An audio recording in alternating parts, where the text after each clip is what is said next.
So my name is Chris Campbell. I'm the emergency manager at Boulder County Public Health, and I've met many of you before, and it's great to see some of you I haven't met you before. We've done this presentation for you all before, and we think it's important to continue this conversation and keep it top of mind.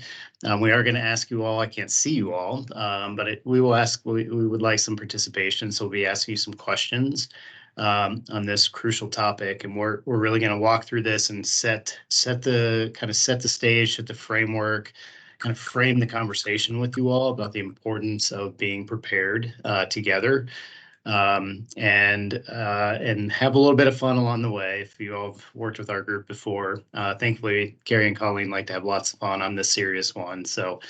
But it's great to see you all. And again, this might be, for some of you, you might have seen some of these. We're actually going to, sadly, and we've learned a lot from our Marshall Fire response, which some of the information we talk about in here is, based on lessons learned from that. So we look forward to sharing that information with you on that and having this conversation with you. So, Carrie, go ahead and jump in. I think you got the next slide, and it's one where we're going to ask you all some questions. All right. Hello, everybody. It's nice to see you again. All right. So as Chris said, we wanted to start by asking you all a question. And so feel free to unmute or go ahead and put your answer in the chat if you want. On a scale of CAT, how are you feeling today? It's Tuesday. Holiday weekend, not quite afternoon, or I guess technically afternoon. You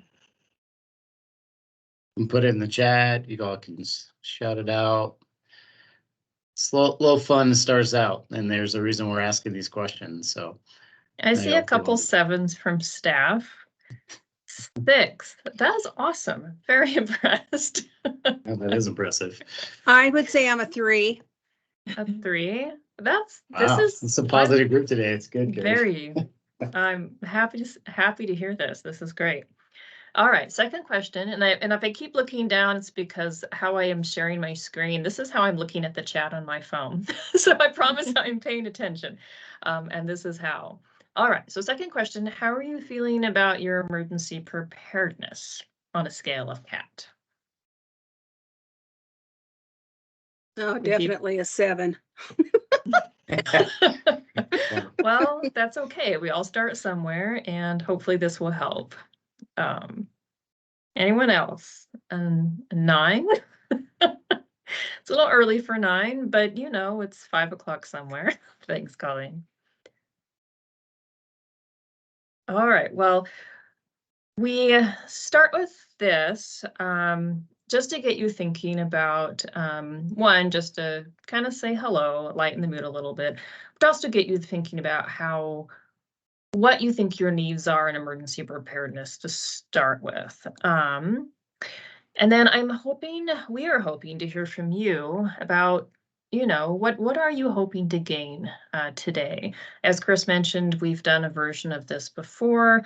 We'd love just to hear, for those of you who have heard this before, are there things in particular you want to touch back on again, or if this is new to you, what's top of mind for you? And again, feel free to unmute or put it in the chat, is fine.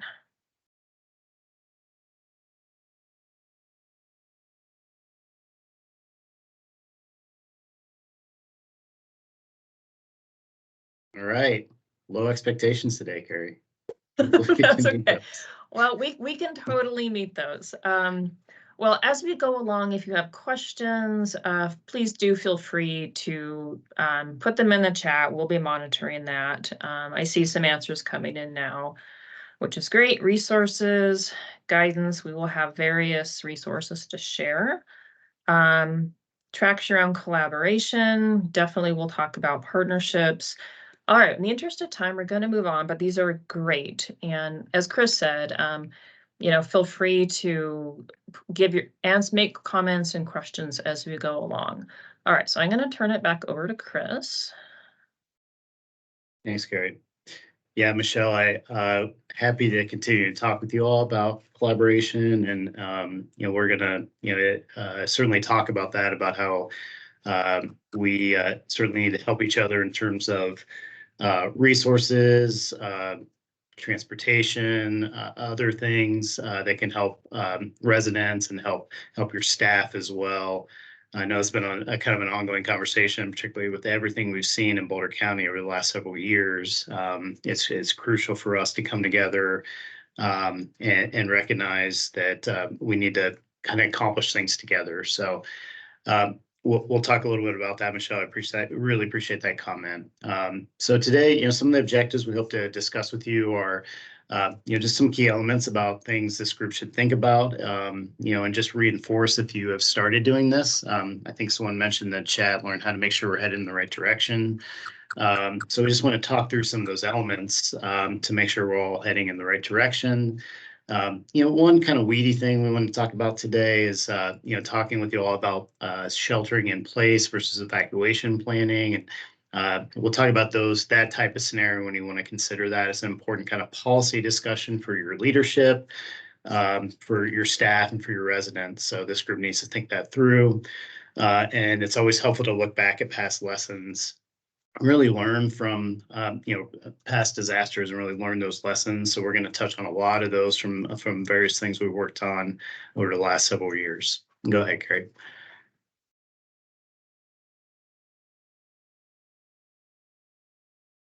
So a lot of this discussion next is really going to frame our conversation, and I think we all recognize. And again, for some reason in Boulder County, we can't seem to get away from really emergencies, disasters, incidents that are happening in our county. Anything from active harmers to severe winter weather, to flooding and wildfires.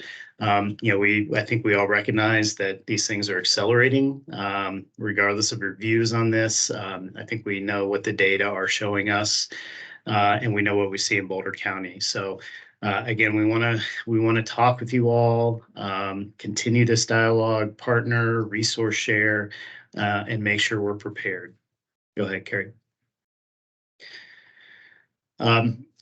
So we're going to start globally, and we're going to get down more to talk about some of the things. And again, the expertise in this group is amazing as well. So I know you all have thought about some of the things that happen with your homes or facilities, but we're starting a little bit broad here. So some things we want to keep in mind should we see something like a severe winter weather event, a disaster, wildfire, fast-moving wildfire, flooding incident.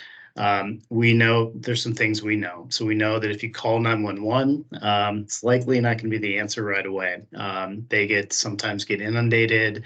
They have agreements in place to have other dispatch centers or 911 centers help them out.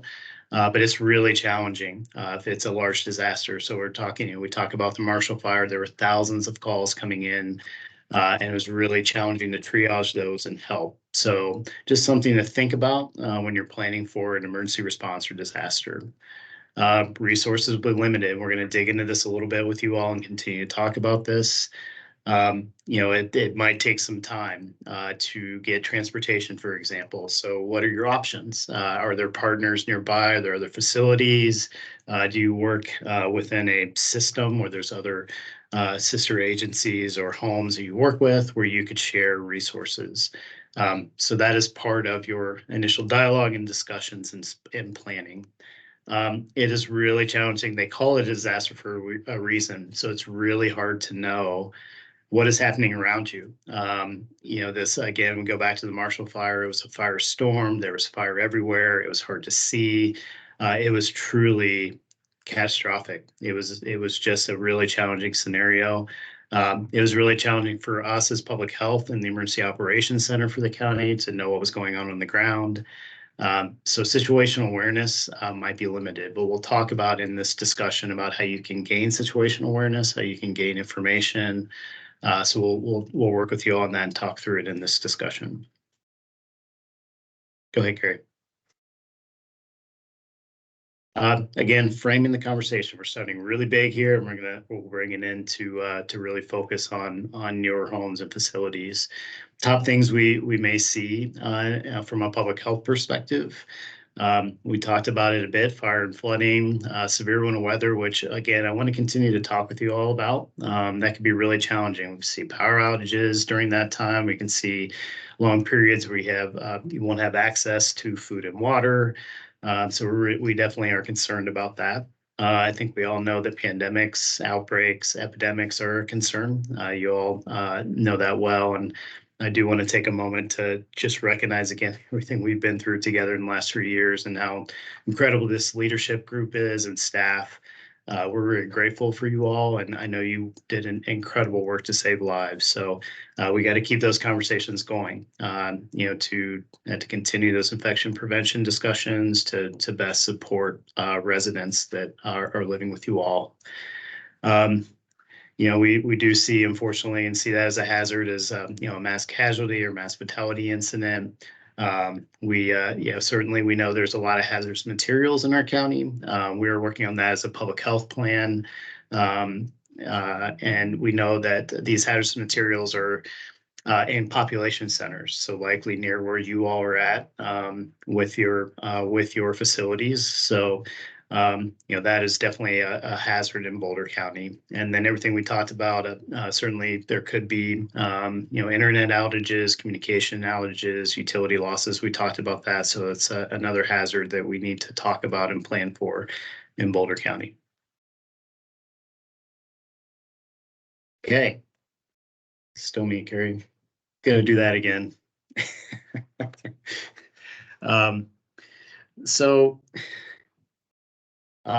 We've talked about this in the past, and I think of this group, we got a little bit, and we're happy to share information on this, how you could do a hazard vulnerability analysis. And Stacy, please speak up, or this group can speak up. I know you've looked at, and we'll get more to the facility level here in the next slide. But it's certainly what you need to assess is what might impact you, what might impact your business, your residents. If you're diverse and you have, for example, on the same campus or area, memory care and assisted living and independent living, that is certainly a different mix than someone that might just be memory care or skilled nursing facility. So that is, that's what you need to contemplate as with your leadership, with your staff, and ultimately with your residents as you're doing your planning. So this is why you can go through, and we can share this information with you afterwards about how to do an HVA hazard vulnerability assessment. In essence, you're ranking kind of what might impact you, and then you can prioritize your planning around the hazards that most likely could happen. And a lot of words on this slide, but we actually we did this presentation last week in person with Altavita. It was great. They joked that they've seen every one of these facilities-based kind of vulnerabilities or hazards. So things like missing residents, utility failures, where you have interruptions and gas goes out. We've worked with with homes in the past where they lost gas and were able to provide food. So that can be, or warm food at least, is really challenging. Fires, water, they have certainly facilities, things that happen, or infrastructure things that happen.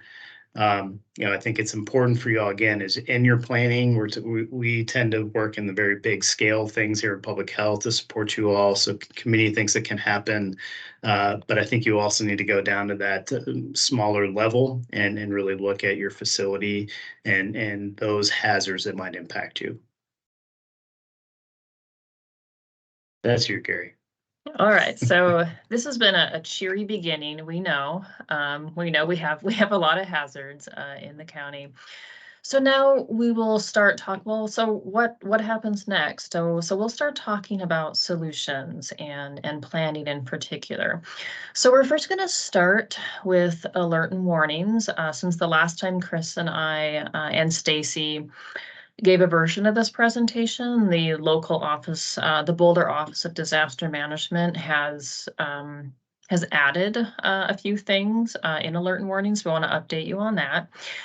So I'm going to start with another question for you all, which is, who do you think sends out emergency alerts? So there's an emergency or even a disaster going on somewhere. Who actually sends out those notifications, do you think? feel free to shout it out. If you say, I don't know, that's okay. That's a legitimate answer too. I say Chris. There's a little button in his office somewhere. It's like the easy button. He's like, boom, emergency. I like it. I need to ask Chris where he keeps that. Yeah. So we bring this up just because I think it's helpful for folks to see how it actually works. This graphic is from the Boulder Office of Disaster Management. So this first spot, something happens. There's a fire, there's a flood, severe winter weather, whatever it might be. The people impacted by that event in the beginning are going to notice it, see smoke, see flames, see rising water, and take action to keep themselves safe. Eventually first responders will arrive on scene and they'll make a determination. So for example, if evacuations are warranted, they're the ones who are going to determine what area or areas should be evacuated. They will then provide that information to local dispatch or 911 center. And then local 911 center ultimately are the folks who create the message and send it out. So that's when you would get it, for example, on your phone as a text or an email, and we can talk about the different ways that people will get messages. So a couple things about this. One, just so folks have an understanding. The other is that it's kind of common sense, but the emergency alerts, they don't go out like instantaneously. And so we talk about people, individuals as part of that emergency alert system, so to speak, informally.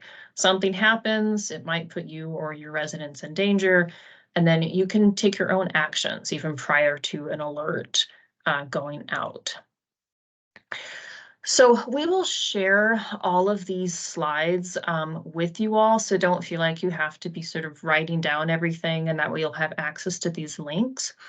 This graphic is also from the Boulder Office of Disaster Management, and it just talks about the different kinds of messages that might go out, and really importantly, how to sign up for them. So I know it's a lot of text on this slide, and again, you'll get these slides afterwards, but BOCO Alert, BoulderCountyAlert.org, that is where you can go to sign up for emergency warnings and alerts. And so really important for your staff and residents potentially as well to sign up for these. You can sign up for multiple addresses. So let's say you live somewhere else, but where you work in Longmont or Boulder, you can sign up, I think, for up to something like 5 addresses and get alerts to receive those. And if there's something that's impacting any of those 5, you can get them as emails, you can get them as texts, and you can get them as phone calls. There are also what's called wireless emergency alerts. Think of these like Amber Alerts, and these are sent even if people haven't signed up for them, and they're sent according to a designated geographic area.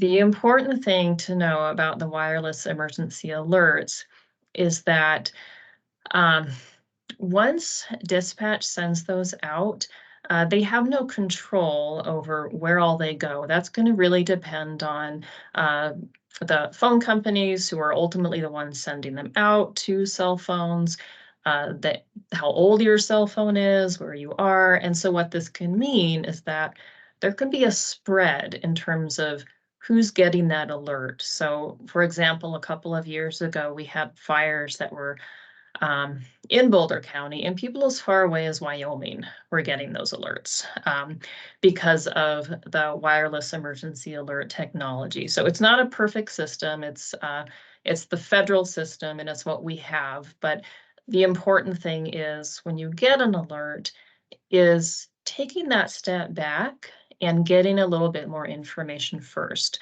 So I'll tell you how to do that in just a moment. The other thing I wanted to mention on this slide, and this is new, is there is also available what's called a Reach Well translation application. And this is something that folks have to sign up for. But the beauty of this is that when you sign up to get those alerts through the Reach Well translation app, You can choose one of up to 100 languages. So to get those alerts in, and then they're translated for you. And how to sign up for all of these things, again, is on the slide that we will send out to you. So Gary, I'm just, gonna, a couple points here. Go So ahead. for the group, I think this is crucial to decide in your leadership, in your staff, who is going to sign up for these alerts and how you're going to act on those. So again, I encourage everyone, particularly the Everbridge alerts, to again, those are opt-in. You can put in several addresses in Boulder County. So if you have, if you have school age children and they're in schools, you can put those addresses in. You can put your home address in. You can put your work address in. You can put your facility address in. And it's just a crucial, again, for folks to get these communications. We have, I think, even in Boulder County, I think we only have right now like a 40% opt-in rate, which is really concerning for these. So it's just a really important point. This is one way to really gain situational awareness initially. These go out quickly. So these go out from first responders on the ground. They make those decisions. They ask dispatch then to send out these messages. So you'll hear anything from an active harmer where they'll say shelter in place, and we'll talk about some of the terminology. But what I want to reiterate with this group is, what do you all, who is getting those messages from your teams?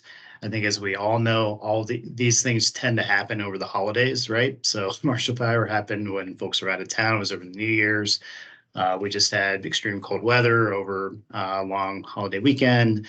Sometimes your leadership is going to be out of town. We'll talk about the importance of redundancy and having backups, knowing that you all are very thinly staffed, but also being aware of who's getting these messages and how you're going to act on them as a leadership team, as a staff, and ultimately to protect the health and safety of residents. Thanks, Chris. So when you get one of these emergency alerts or warnings, there will be a link where you can get more information. So this goes back to that, taking that step back and getting more information to gain that situational awareness. So clicking on that link will take you to the emergency status page for the Boulder Office of Disaster Management. And that will tell you, for example, more information about what's happening, if there are evacuations, the area. You can even put in a specific address into a map to determine if your location is actually in the evacuation area or not. So really important, just take that extra step, get a bit more information, and again, if you sign up for those alerts, then you'll be able to go straight to the Office of Disaster Management page to get that information just by clicking on the link. So credible sources, we know information goes out all over the place, not all of it's credible. So this is where we would ask folks to go to verify that. I'm gonna go back just a second. Chris mentioned some of the different language that you will see in these alerts and warnings. So advisory, what do you think that means?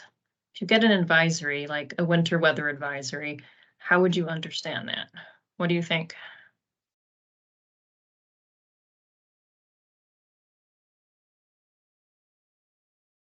It's Be just advised. yeah, be advised. That is the best answer I think I've heard.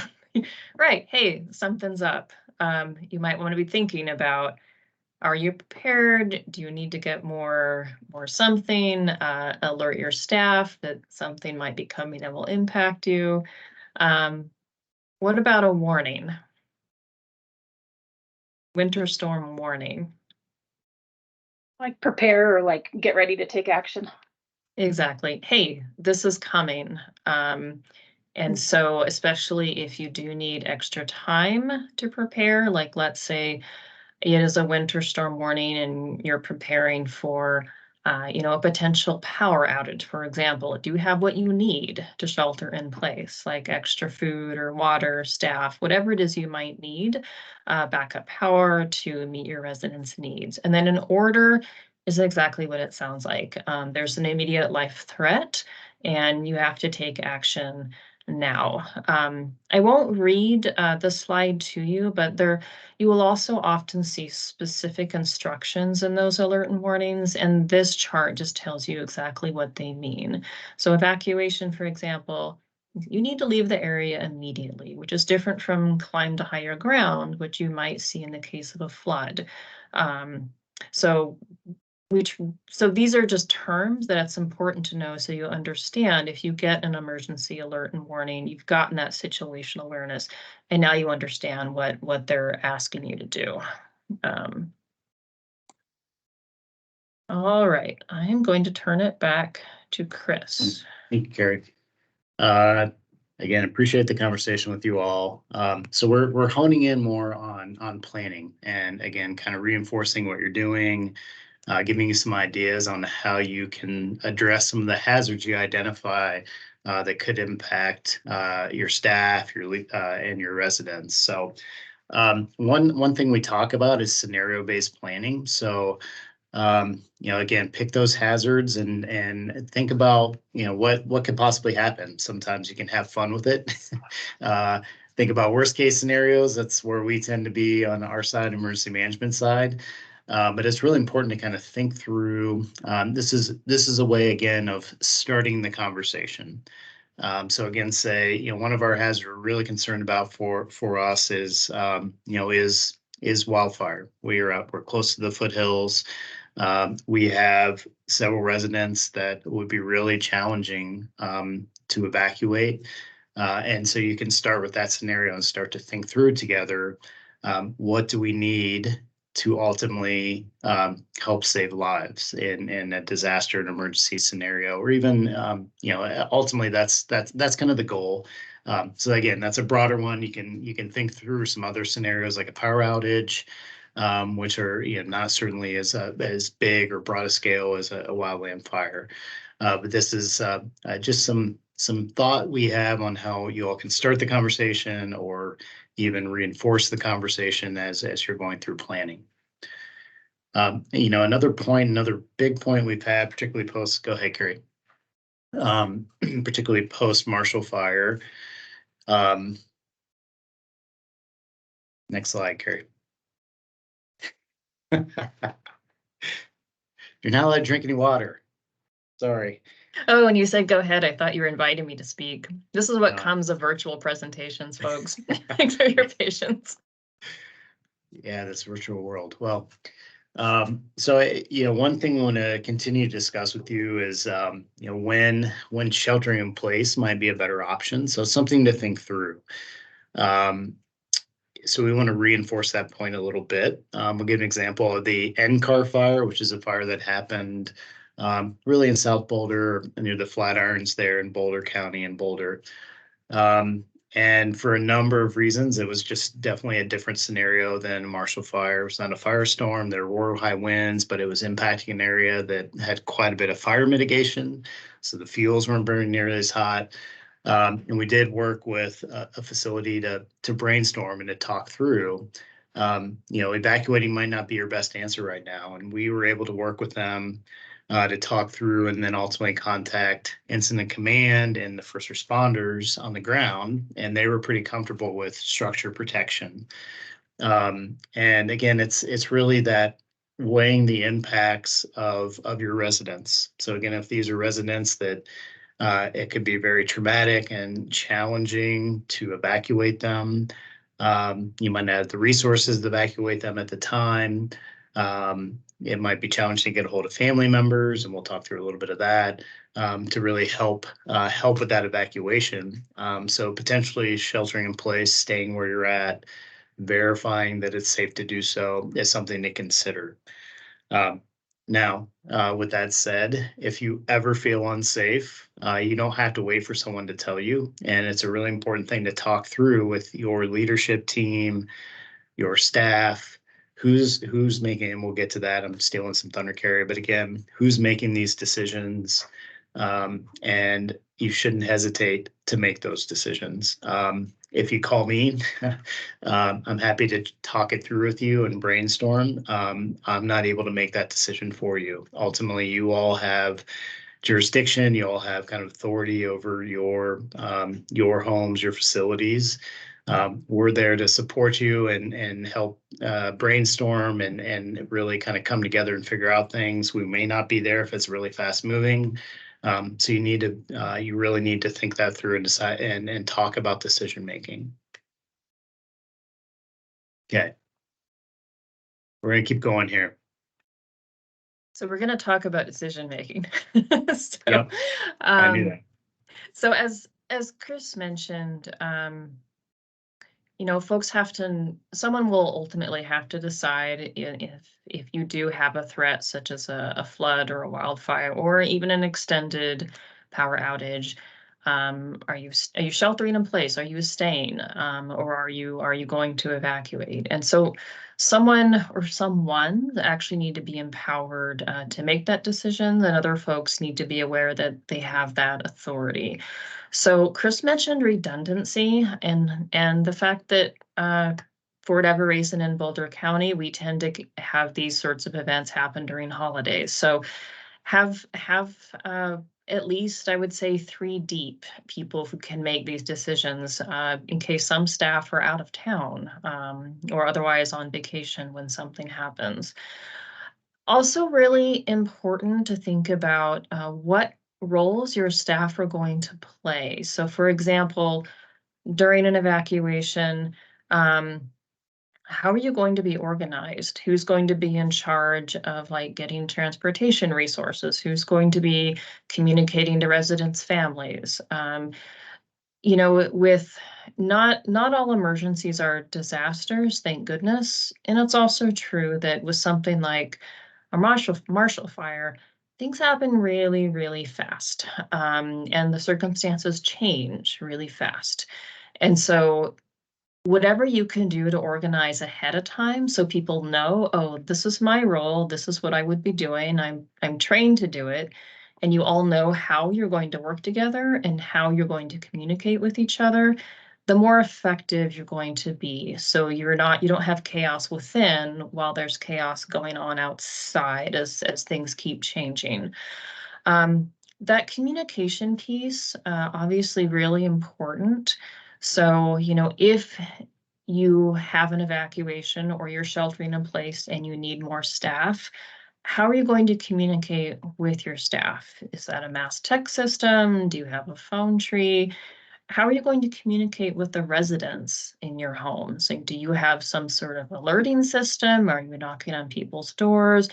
Just think that through ahead of time. So whatever it is, whatever it's going to work for your particular home, you're not having to make it up on the fly. Again, kind of this planning and practicing, we'll talk about training a little bit, and exercising helps you be prepared in the event something actually does happen. And So then of course, I do go ahead, Chris. have a question for the group. And again, maybe next time we can do this in person so I can interact with you all. But you know, that for me, I think this is a challenge for you all about one, how you communicate with residents. So I think one thing you need to think through, if you don't have tech systems, sometimes residents don't have cell phones, don't have technology. If it's door to door, how do you do that? How quickly can you do it? What staff are you assigning? How do you communicate with families? This was I know a challenge during the Marshall fire for Balfour, for example, and I do think they had some systems they could use. So I do think it's really important for this group to think this through. Yeah, so you'd use the GrandPad system. Yep. So there's systems that if you have systems in place, think about how you're going to use those. Communication, as we all know, is key during these things. It's going to be hectic. It's going to be challenging. We always talk about that's one thing. I think in every disaster emergency response, communication is probably something that's not going to go well. But if you do some planning ahead of time and even ultimately testing and training around it, it's going to really help this group. So I just wanted to reinforce that point with you all. Yeah, and there was a home, if I'm remembering correctly, during Marshall Fire that evacuated.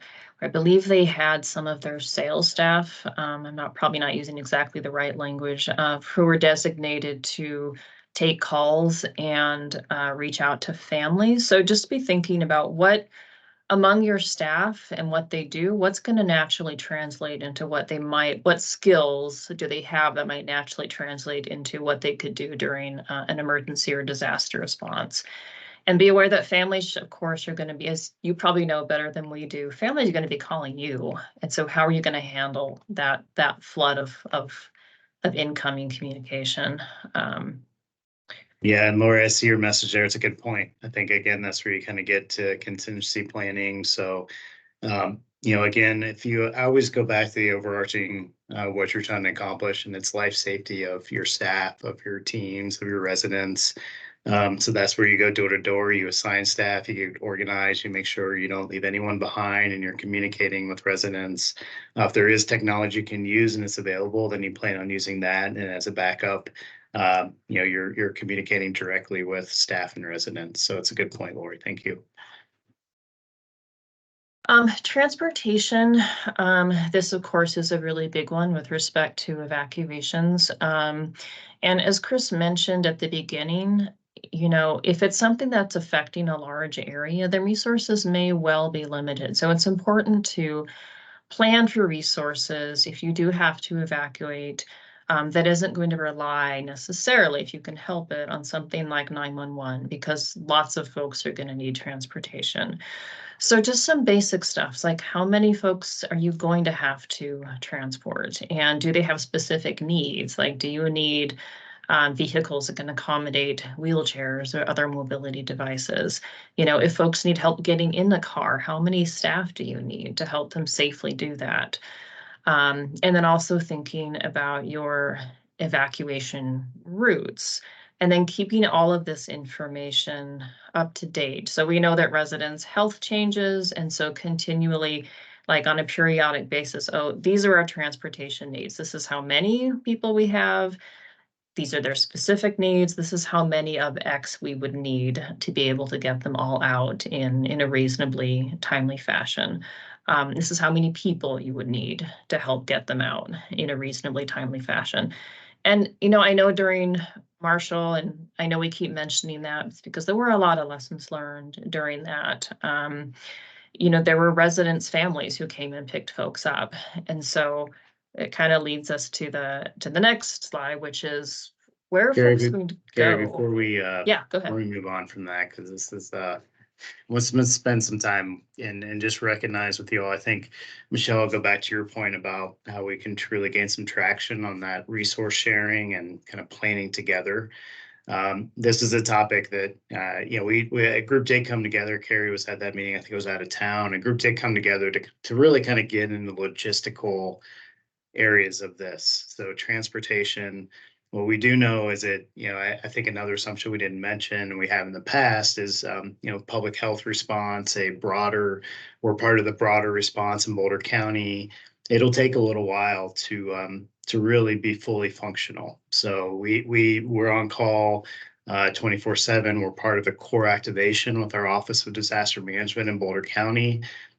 Sometimes to fully get up and operational, that could be 3 hours.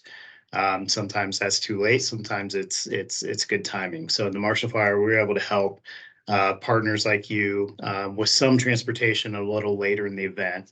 Some of the folks who were impacted immediately. That was really challenging. So that's the conversation we want to keep top of mind with you all, is planning for that really quick scenario, knowing where you can call us at public health and talk through things. Kelly, I saw your example here of, if there's barriers and you're using transportation to evacuate residents. I think that's where public health could help, and we could get in contact with the incident command on the ground. So those first responders that are running things, and say, hey, we know we're evacuating. We need to let folks through to help with transportation. Those are areas we can help with in terms of operational coordination. Thanks, Kelly. And I think, but it is an important conversation. I just let, darn it, I had a really good thought there and I lost it. That's what happens, really good thoughts, right? There's one more point I wanted to make on the evacuation and kind of coordination. Now, I think what this group should know is we regularly coordinate with first responders, so law enforcement and fire. The thing we're always really heartened about is they places like early childhood centers, hospitals, long-term care, assisted living homes like yours. They're very aware of them and know where they're at better than we do because they're out in the field all the time. It's one of the first things they think about, and we talk a lot about it. So I think in terms of evacuation, in terms of getting help from first responders, in terms of coordination and dealing with some of the things that happen during a disaster and an emergency.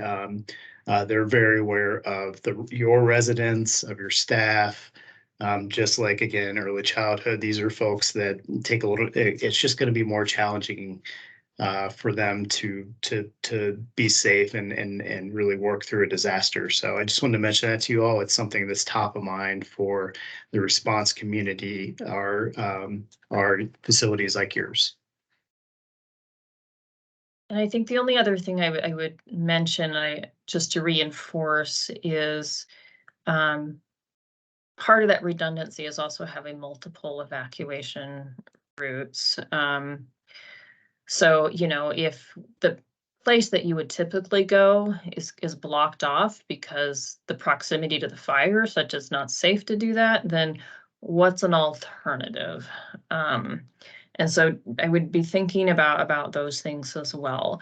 So Chris mentioned partnerships. We'll keep talking about this. This is a really important piece of planning. And so when you think about where your residents go, and I know some of you are already doing this, what we encourage is partnering with like facilities. And so looking at, if you have a memory care, partnering with memory cares, and again, building in that redundancy, having agreements with multiple homes in different areas. And so that if one is impacted, then you could potentially take your residents to another.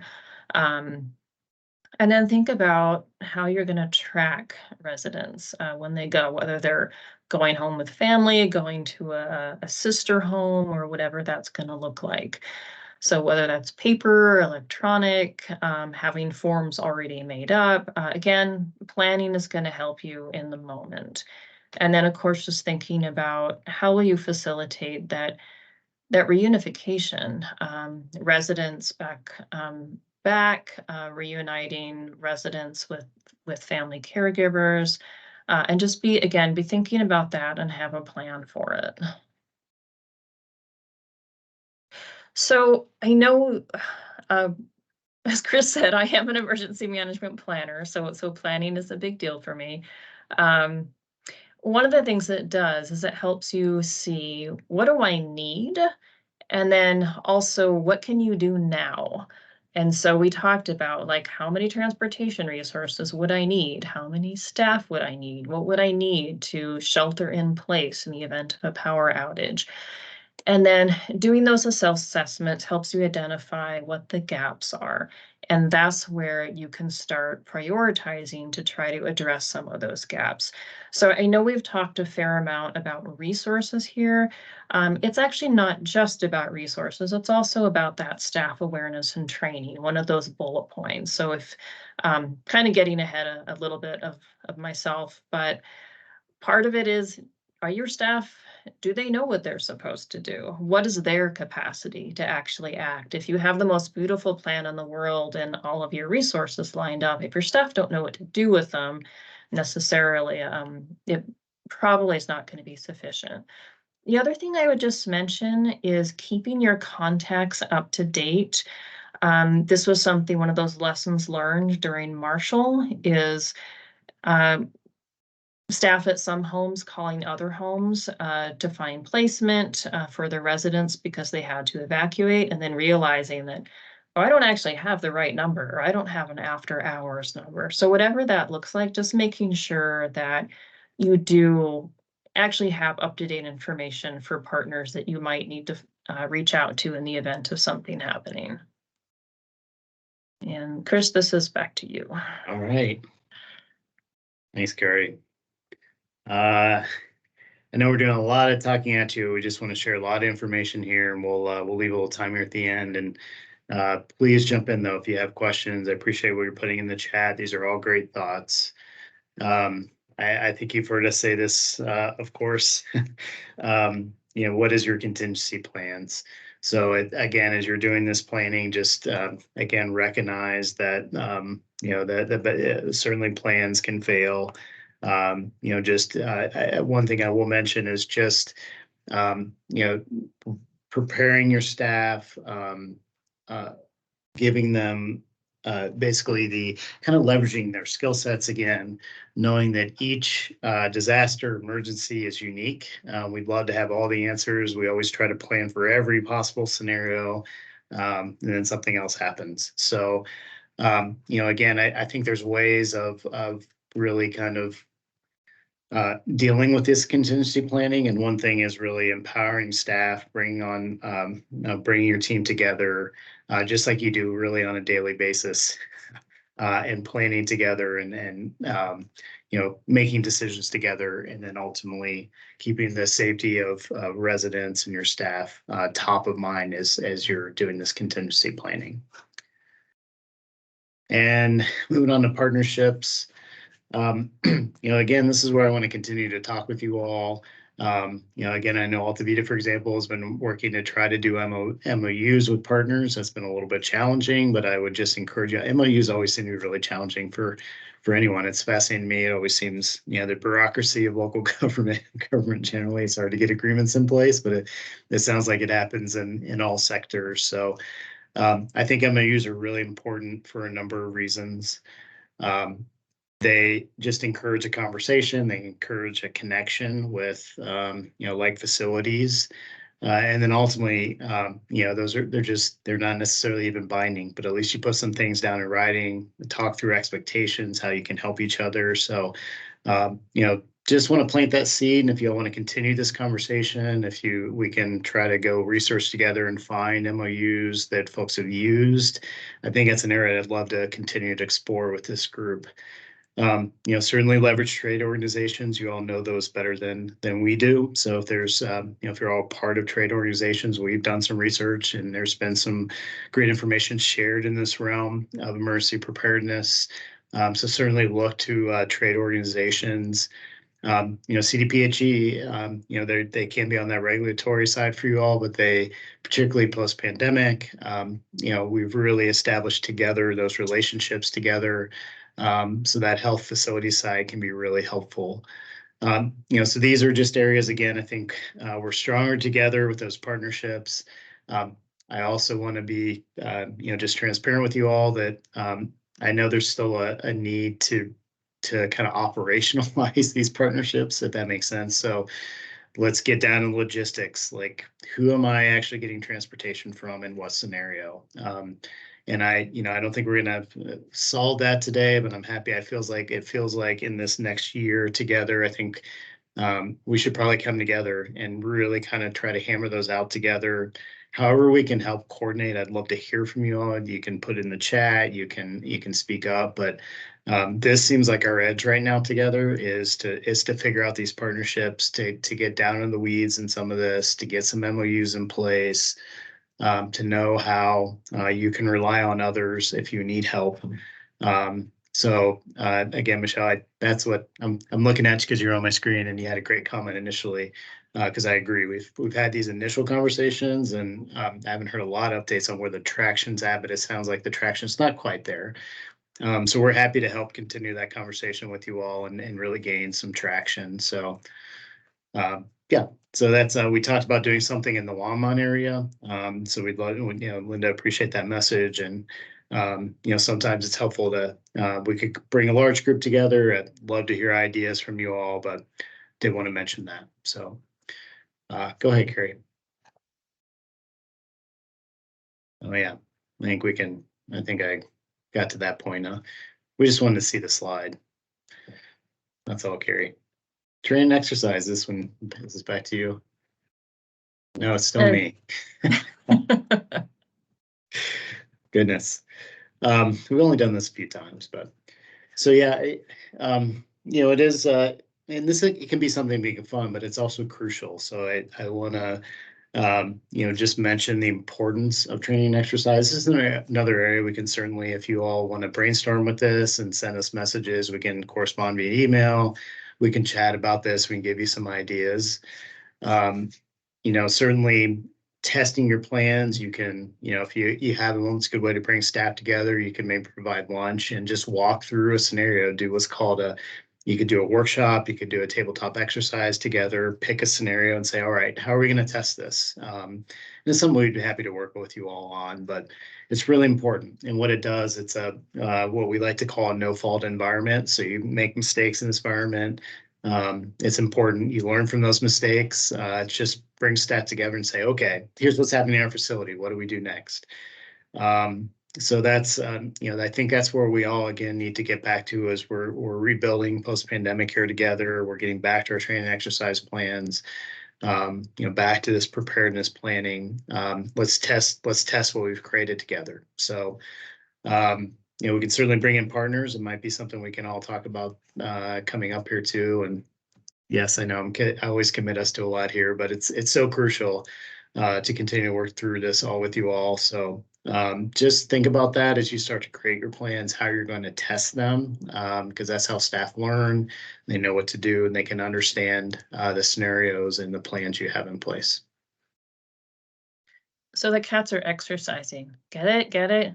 Okay, I had to point that out. All right, I know we're running up on time. One thing we did want to mention is the impact that these incidents can have on the mental and behavioral health of staff. I expect you're already thinking about how to support residents in these sorts of ways.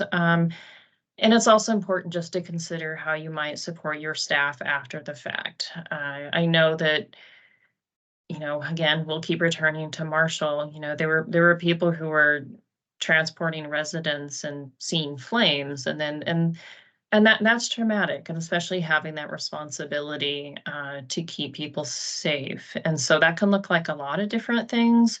At Public Health, we actually had optional debrief sessions for staff with a counselor, but it can mean administrative time off, whatever's going to work for you. Just bear in mind that it's really important to support your staff who have gone through an incident should something happen, as well as your residents. So Let's skip those. That's what I'm thinking too. We'll send this out again. There's some scenarios you all can think through. We're running a little short here. So one other quick point for this group to think through is really staff preparedness. So, certainly these disasters, emergencies have impacts on your staff. They need to be able to support both work and other areas, extended family.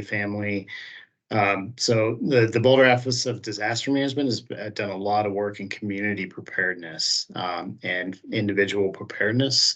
We want to share this with you because it really does talk about a lot of kind of quick steps to get there for staff and their families and others. So kind of that individual preparedness. So we wanted to share this with you, and we'll get this out post meeting here. Some other resources we'll go through. Go ahead, Carrie. I'll go ahead and take these. Yeah, go ahead. Fine. So I think many of you know Melanie Roth-Lawson with health facilities with the state health department. It's another resource for you all, and certainly can talk through. Those are that are required to do these plans as part of their funding. Melanie's joined us for this presentation before, but another great partner at the state health department that can provide another perspective and support plans as well to work with you all. So we want to share that information with you. Some additional resources. We did do a video series post-Marshall. So if you want to kind of see the weeds of that, one was focused on evacuation, a lot of the same themes.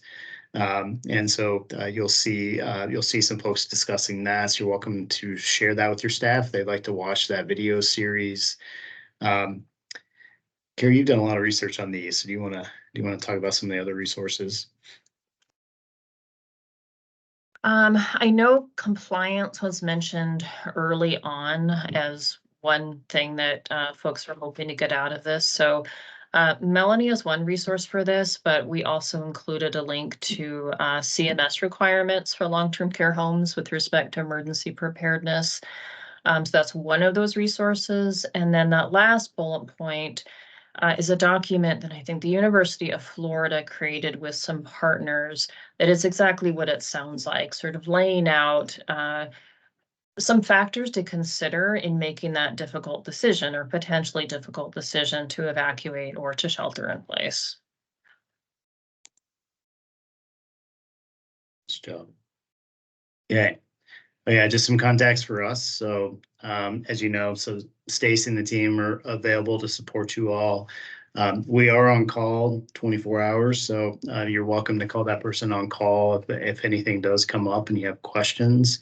That's what we're here for. So just want to make sure you have that number. And this is certainly on the communicable disease side. And Stacy and the team, that's the information there. So we'll share this post-meeting as well. And then open for questions or wondering how you all are feeling now, if that's changed after this presentation. Is everyone's maybe a 9 now? I don't know. We know this is a lot of information. We've done a lot of talking. This isn't like the last time we're going to talk to you, and you have other, you can certainly reach out to Stacy and to us. I'm just curious, are there any last questions? And of course, if you want to share how you feel about how your emergency preparedness has changed on the scale of CAT, we would love to hear that too. Lori, thank you. I hope that does give you some direction. And again, you'll have our information in the follow-up email here. You're welcome to reach out if you have questions. We're happy to connect with you all. So.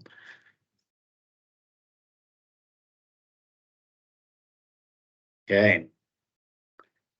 Anything else for the good of the group? We just really appreciate your time. We appreciate you all. It's just great to connect with you all again. So always enjoy doing it. Please stay in touch. Stacey, anything else you have for next month? Don't have any topics at this point, but I'll let everybody know if we do have a topic that we can bring to our March meeting. But otherwise, I just wanted to thank you guys for the presentation and all the helpful, useful information, and we will get this recording out and the slides just as soon as possible. Sounds great. Thank you, guys. Right. Yeah, thank you. Have a great afternoon. Thank you so everyone. much. Thank you. Appreciate it. Bye. Good to Bye. see you.